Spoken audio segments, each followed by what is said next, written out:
AITA for telling my ex's sterile affair partner to have her own daughter if she wants to share cheerleading with one. I, 40F, and the mother of two amazing kids, a 10-year-old daughter and a 7-year-old son. Their father, my ex-husband, 44M, cheated on me years ago with Jen, 42F, who is now his wife. The affair shattered our family, and while I've done my best to move on for the sake of my kids, Jen continues to make things difficult.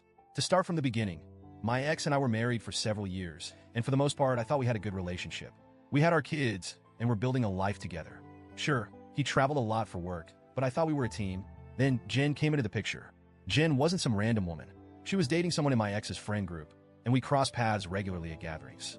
Over time, she made an effort to get to know me, small talk at parties, following me on social media, even texting me occasionally about things like recipes or parenting tips. I thought she was just being friendly. I was completely blindsided when I found out she had been sleeping with my husband. I'll never forget the day I found out. My ex sat me down, looked me in the eye, and told me he was leaving me. Just like that. No warning, no attempt to fix things, he was done. He said he had fallen in love with Jen and wanted to start a new life with her.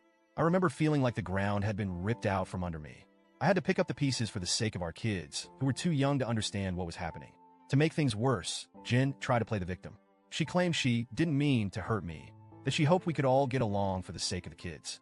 She even suggested that we could be friends again someday. I was furious. How could she think we'd ever be friends after what she did? But I kept my composure because I knew my kids were watching. Fast forward to now. My ex and Jen have been married for several years. He only has custody of the kids 6 days a month, which is partly because of his demanding work schedule. He travels out of state frequently, so this arrangement keeps the kids with the parent me most of the time. Jen has no biological children of her own. She and my ex made a point to tell me early on that she's sterile. I never asked, but they brought it up, hoping I'd share the kids more and encourage them to see Jen as a second mom. I made it clear from the start that I wasn't interested in co-parenting with Jen. She's not their mother, and she never will be. I've always supported my kids having a relationship with their dad, but Jen's involvement is not something I'm willing to facilitate. I've kept things civil for the sake of the kids, but I've also set firm boundaries. Jen, however, doesn't seem to respect those boundaries. Which brings us to the current issue. Jen was a cheerleader in her youth, apparently a very enthusiastic one. She volunteers with local cheer programs and has been trying to get my daughter into cheerleading for a while now. My daughter is not interested. She's more into art and science, and while she's tried a few sports, cheerleading has never been on her radar. A couple of weeks ago, my daughter came to me visibly upset. She told me Jen had been pressuring her to join a cheer program and that her dad was backing Jen up. She said they'd been talking about it during her last visit, and Jen kept going on about how much fun it would be and how it was something they could do together.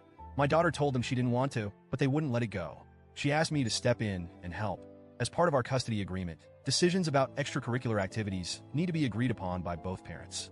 So, I reached out to my ex through the parenting app we use and told him our daughter would not be joining cheerleading unless she wanted to. I emphasized that she'd already expressed her lack of interest and that they needed to respect her wishes.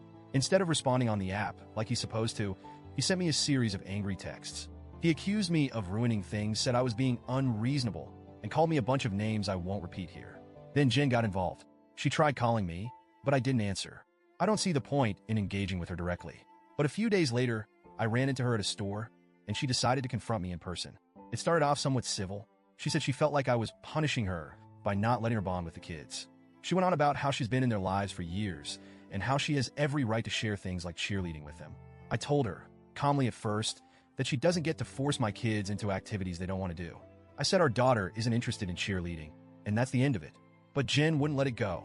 She followed me around the store, practically pleading with me to understand her perspective. She started crying and said it's her dream to share cheerleading with a daughter. She said it hurts so much that she'll never have a child of her own to share those experiences with. I'd had enough.